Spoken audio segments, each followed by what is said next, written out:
As for the bank interior, as you can see, the windows are mostly obscured by the awnings and the Austrian drapery. So I really don't want to go overboard with the details in there. So I think what I'm going to do is block it in and then only put detail where it can be seen and appreciated. All right, so what do we have in this bank? We have these 4 large pillars, and then we have 2 walls of the teller windows. And then we're not going to be able to see the ceiling, so I'm not going to worry about that too much. So I'm going to start with that and see where it gets me. All right, so for the columns, I used 1/4-inch tube and cut those to size. And then for the countertops, I used the same rectangular tube that I used for the foyer counter in there. And I cut those to size. And then I filed a curve in there. You see that? So that the column, it'll fit around the column like that. Alrighty. Alright, so here's our floor. Countertop will fit in like that. Column will fit in like that. And the next counter, the next column, and then whoops. And then the final counter. This one will fit here. This one will go there. This one will fit like that. This will go here. But the front door is actually here. The front door of the building, front door to the bank anyway, is right here. So I'm gonna have the counters come across like that. Okay, and then I got that all glued together. And then I added these teller windows here. And for that I used 1/8-inch square tube for the posts. And then I used the 1/4-inch rectangular tube for the upper piece here. And then I painted it in the same ivory color as the rest of the building. All right, so where did that get me? I can't see nothing. I think the problem is we have white on white. So looking at the postcards again, it appears that the back walls are a dark color. And so if I was to do that, that would help the white marble in the front really pop and stand out. The building is trimmed in this turquoise color. And I lucked out and had some construction paper that's about the same color as that. So I cut it to size and temporarily tacked it to the back wall. And then I'll set it all up again and see how it looks. To add detail and contrast to the interior, I took some of this marble texture here and sized it and glued it onto the teller windows here to kind of separate the base from the counter. I did the same thing on this piece here, but the back side of this piece is visible through the front windows. So I was able to find a photo of old-time teller cabinetry, and I photoshopped the heck out of that and glued it onto the back of this.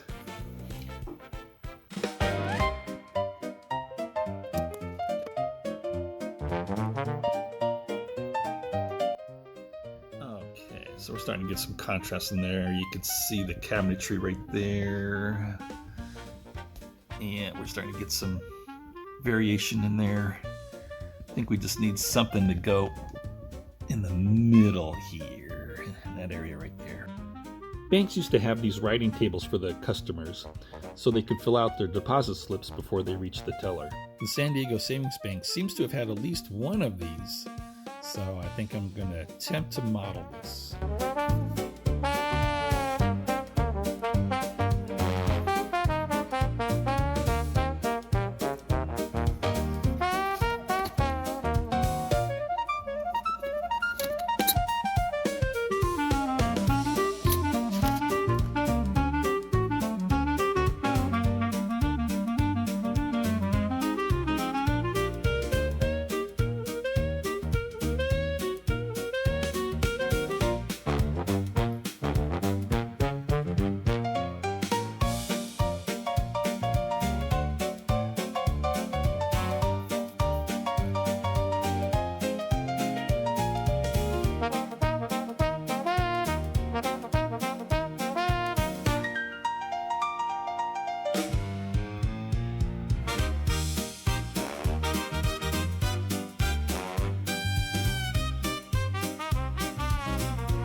To get an idea how well I could see in the building through the windows, I'm going to glue this figure back here to see what I can see. Okay, next. This portion of the interior is right next to the front windows, so you can see in there, though it's limited by the curtains and the awnings. But enough of it can be seen where I want to put in a suggestion of office furniture details.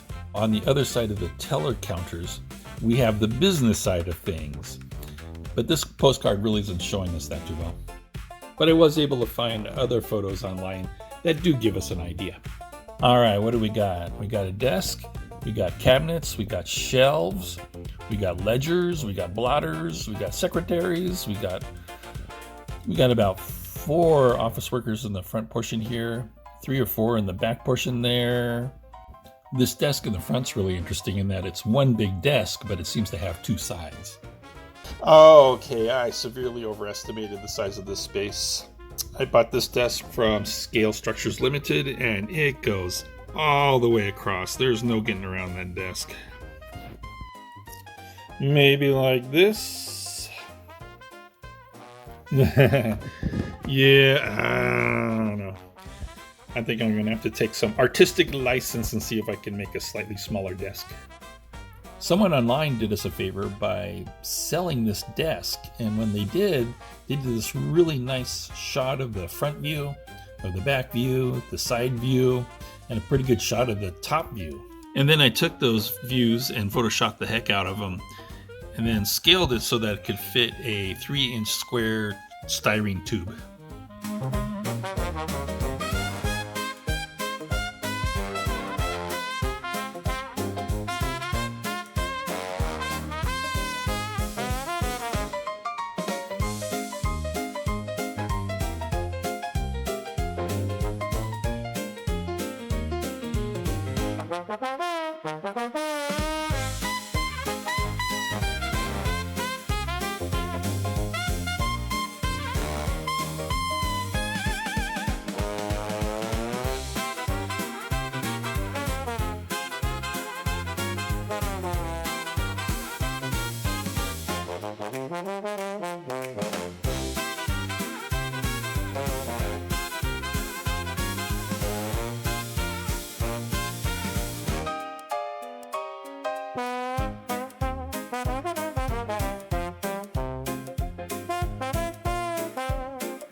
All right, so here is the new desk, and it didn't turn out to be much smaller than the scale structure limited desk.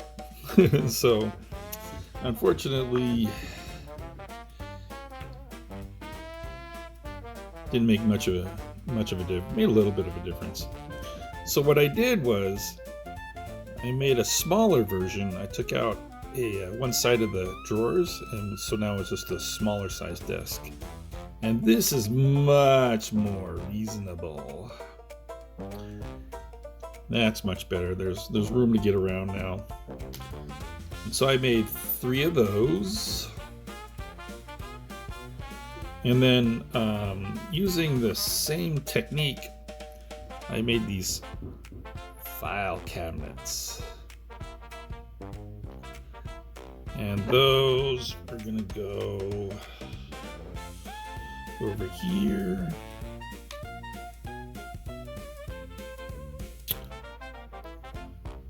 And I actually made 2 of those to fill that space.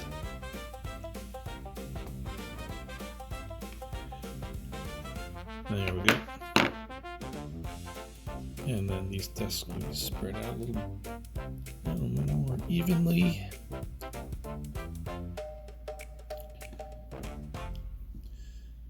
All right. Starting to look like an office. Details inside the building are going to be very difficult to see. The lobby shop is open to the outside, so I detailed the heck out of that since it's easily seen. The front door you can see through pretty good, but there's actually a guy in the back there. I don't know if you can see him, but these windows is very difficult to see through. But since the building would be brightly lit, I do want details in there, just not the premium ones like I have in the lobby. Okay, what do I mean by that? These are Preiser figures. I consider these to be the gold standard. These figures are extremely well done. These sell for $24. That comes out to $4 a figure. That's a lot of money. I'm not going to put these where you can't see them. I'm going to put these up front where they could be seen and appreciated. But I'm going to use the $4 per person as the comparison here. These are Bachmann Scenescape characters. These are just as good. These are really well done as well.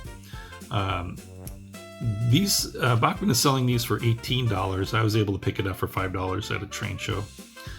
These guys are shaking hands, so I think I'm gonna put them in the front door there. But at $18, that comes out to $3 a person. So already we're starting to save some money. Another way to save money is these packs by Preiser. I think there's about 36 characters in here, and these sell for just under $50. But still, even $50, that comes out to $1.40 per character. That's really good. So these are good ones to get. Then a great way to save money is Preiser also does these giant sets. Let me zoom out here so you can see this. There's 120 characters in there. There's a bunch of duplicates though. But they sell this for $45. That comes out to 41 cents per character. You have to paint them, but they're only 41 cents. And that's what I got. This is my painting blog. I got to paint all these guys. But that's what I got right there. These two are going to be sitting at the desk. And then I got...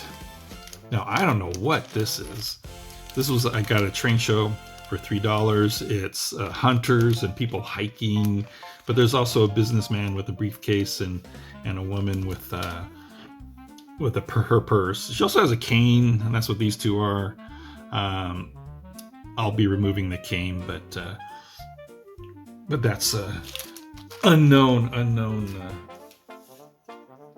characters. And then also at train shows, I pick up these. There's a lot of these that are salvaged from defunct layouts. You know, they just put them in a bag. I was able to get all these guys for $5. I'll be using some of these. And this is Sealy Finishing Touches. These are long out of production, but they show up at train shows and swap meets every once in a while for cheap. And so I picked these up, and that's what this woman here is. They got that giant base on them that I'm going to have to grind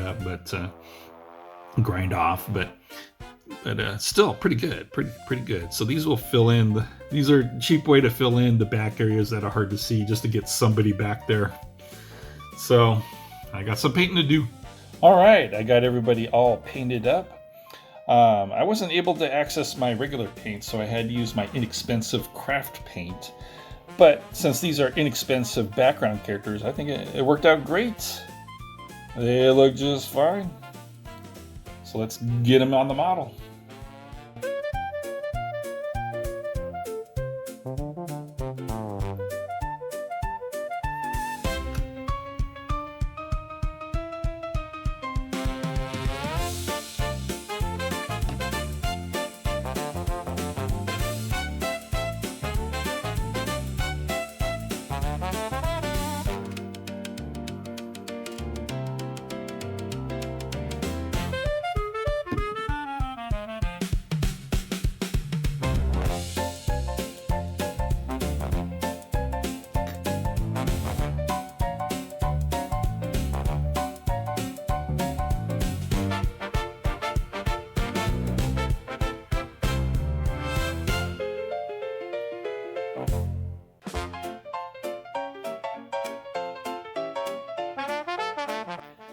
Well, here's something I've never seen before. This figure is made of rubber.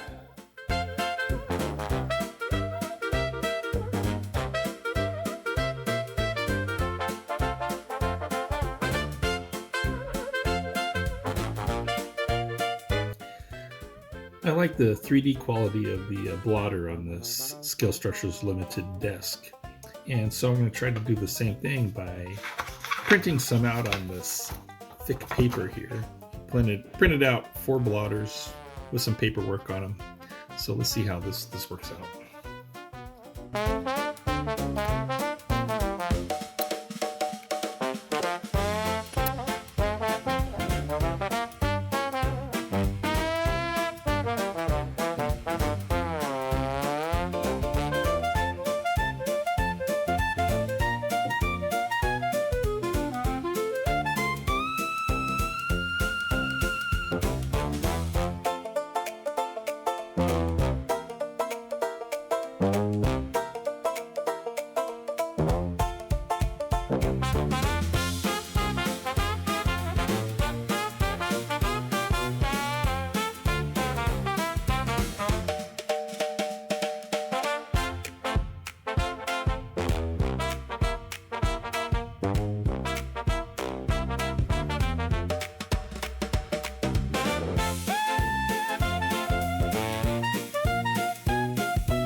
Okay, how does that look? Not quite as good as the Scale Structures Limited desk, but I think for our intents and purposes should look just fine. Maybe a little more. Does it have a 3D quality about it? Okay, and then on this one, I actually cut out this part. I filed it out, opened up this part, and that way I can seat these characters. I have these seated characters, and she's gonna fit in right there like that. And then this guy, he'll fit in. These two are negotiating terms. some bank functions going on here. His arms are separate. I gotta get his arms in there. But they're gonna be in there like that.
So this is the big desk. I don't want it to go to waste, so I'm gonna put it here by the window.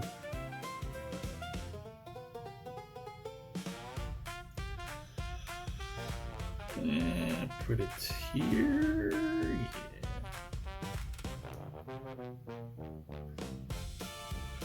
There we go. Filling in that space.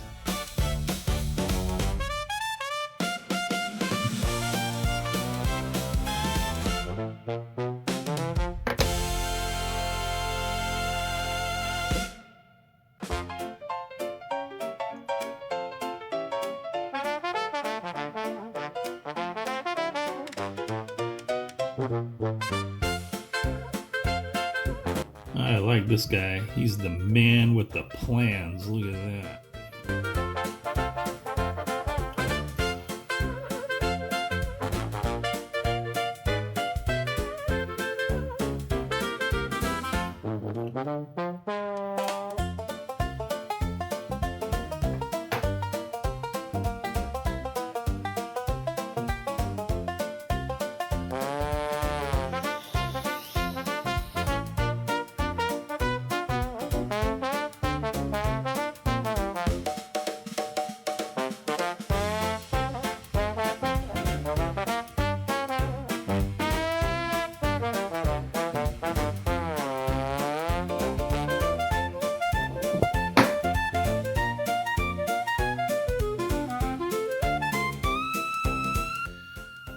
Okay, let's not forget the security guard. Taking up position where he can see everybody who's coming and going. There we go. All right. Okay, I think I have enough detail in here for it to look like a busy bank. Don't you?